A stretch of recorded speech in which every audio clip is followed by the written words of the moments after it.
ಎಲ್ಲರಿಗೂ ನಮಸ್ಕಾರಗಳು. ಸ್ಪರ್ಧಾತ್ಮಕ ಪರೀಕ್ಷಾ ಮಾಹಿತಿ ಯೂಟ್ಯೂಬ್ ಚಾನಲ್ಗೆ ಎಲ್ಲರಿಗೂ ಸ್ವಾಗತ. ಇವತ್ತು ನಾವು India States and it's capital ಅಂದ್ರೆ ಭಾರತದ ರಾಜ್ಯಗಳು ಮತ್ತು ರಾಜಧಾನಿಗಳ ಬಗ್ಗೆ ಸಂಪೂರ್ಣವಾದ ಮಾಹಿತಿಯನ್ನ ಈ ವಿಡಿಯೋದಲ್ಲಿ ನೋಡೋಣ. ವಿಡಿಯೋವನ್ನ ಕೊನೆವರೆಗೂ ನೋಡಿ. ಸೀರಿಯಲ್ ವೈಸ್ ಆಗಿ ಒಂದೊಂದೇ ಆಗಿ ರಾಜ್ಯಗಳು ಮತ್ತು ರಾಜಧಾನಿಗಳನ್ನ ನಾವು ನೋಡ್ತಾ ಹೋಗೋಣ. ಮೊದಲನೇದಾಗಿ ಆಂಧ್ರ ಪ್ರದೇಶ, ಅದರ ರಾಜಧಾನಿ ಅಮರಾವತಿ. ಎರಡನೇದು ಅರುಣಾಚಲ ಪ್ರದೇಶ, ಅದರ ರಾಜಧಾನಿ ಇಟಾನಗರ್. ಮೂರನೇದು ಅಸ್ಸಾಂ, ಅದರ ರಾಜಧಾನಿ ದಿಸ್ಪುರ್. ನಾಲ್ಕನೇ ಒಂದು ರಾಜ್ಯ ಬಿಹಾರ್, ಅದರ ರಾಜಧಾನಿ ಪಾಟ್ನಾ. ಐದನೇದು ಛತ್ತೀಸ್ಗಢ, ಅದರ ರಾಜಧಾನಿ ರಾಯ್ಪುರ. ಆರನೇದು ಗೋವಾ, ಗೋವಾದ ರಾಜಧಾನಿ ಯಾವುದು? ಪಣಜಿ. ಸೊ ಏಳನೇದು ಗುಜರಾತ್, ಗುಜರಾತ್ನ ರಾಜಧಾನಿ ಗಾಂಧಿನಗರ. ಈಗ ನಾವು ಎಂಟನೇ ರಾಜ್ಯವನ್ನ ನೋಡುವುದಾದ್ರೆ ಹರಿಯಾಣದ ರಾಜಧಾನಿ ಚಂಡೀಗಢ ಆಗಿದೆ. ಒಂಬತ್ತನೇದು ಹಿಮಾಚಲ ಪ್ರದೇಶ, ಹಿಮಾಚಲ ಪ್ರದೇಶದ ರಾಜಧಾನಿ ಶಿಮ್ಲಾ. ಹತ್ತನೇದು ಜಾರ್ಖಂಡ, ಜಾರ್ಖಂಡದ ರಾಜಧಾನಿ ರಾಂಚಿ. 11ನೇದು ಕರ್ನಾಟಕ, ಕರ್ನಾಟಕದ ರಾಜಧಾನಿ ಬೆಂಗಳೂರು.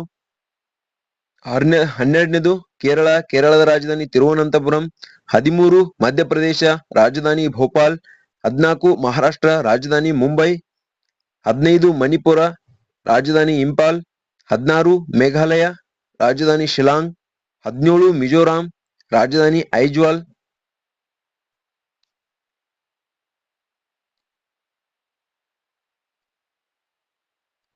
18 ನಾಗಾಲ್ಯಾಂಡ್, ರಾಜಧಾನಿ ಕೋಹಿಮಾ. 19 ಒಡಿಶಾ, ರಾಜಧಾನಿ ಭುವನೇಶ್ವರ. 20 ಪಂಜಾಬ್, ರಾಜಧಾನಿ ಚಂಡೀಗಢ. 21 ರಾಜಸ್ಥಾನ್, ರಾಜಧಾನಿ ಜೈಪುರ್. 22 ಸಿಕ್ಕಿಂ, ರಾಜಧಾನಿ ಗ್ಯಾಂಗ್ಟಾಕ್. 23 ತಮಿಳುನಾಡು, ರಾಜಧಾನಿ ಚೆನ್ನೈ. 24 ತೆಲಂಗಾಣ, ರಾಜಧಾನಿ ಹೈದರಾಬಾದ್. 25 ತ್ರಿಪುರಾ, ರಾಜಧಾನಿ ಅಗರ್ತಲಾ. 26 ಉತ್ತರ ಪ್ರದೇಶ, ರಾಜಧಾನಿ ಲಕ್ನೋ.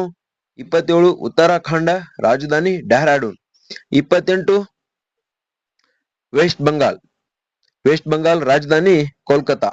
ಇದು ಭಾರತದ ರಾಜ್ಯಗಳು ಮತ್ತು ರಾಜಧಾನಿಗಳ ಬಗ್ಗೆ ಸಂಪೂರ್ಣವಾದ ಮಾಹಿತಿಯಾಗಿತ್ತು. ಈಗ ಸುಮಾರು ವಿದ್ಯಾರ್ಥಿಗಳಿಗೆ ನಮ್ಮ ದೇಶದಲ್ಲಿ ರಾಜ್ಯಗಳು ಎಷ್ಟಿವೆ, ರಾಜಧಾನಿಗಳು ಎಷ್ಟಿವೆ ಮತ್ತು ಕೇಂದ್ರಾಡಳಿತ ಪ್ರದೇಶಗಳು ಎಷ್ಟಿವೆ ಎಂದು ಗೊತ್ತಿರುವುದಿಲ್ಲ. ಆದ್ದರಿಂದ ಇದು ಈಗಿನ ಅಪ್ಡೇಟ್ಸ್ 2023-24ನೇ ಸಾಲಿನ ಒಂದು ಮಾಹಿತಿಯಾಗಿದ್ದು, ಇಲ್ಲಿ ಇರ್ತಕ್ಕಂಥ ಪ್ರಸ್ತುತ ರಾಜ್ಯಗಳು 28 ಪ್ರಸ್ತುತ ರಾಜ್ಯಗಳಿವೆ ಮತ್ತು 8 ಕೇಂದ್ರಾಡಳಿತ ಪ್ರದೇಶಗಳಿವೆ. ಅವುಗಳ ಬಗ್ಗೆ ನಾವು ವಿಡಿಯೋ ಮಾಡ್ತೀವಿ. ಸೊ ಈ ವಿಡಿಯೋ ಇಷ್ಟವಾಗಿದ್ರೆ ಲೈಕ್ ಮಾಡಿ, ಶೇರ್ ಮಾಡಿ, ಸಬ್ಸ್ಕ್ರೈಬ್ ಮಾಡ್ಕೊಳ್ಳಿ. ಎಲ್ಲರಿಗೂ ಧನ್ಯವಾದಗಳು.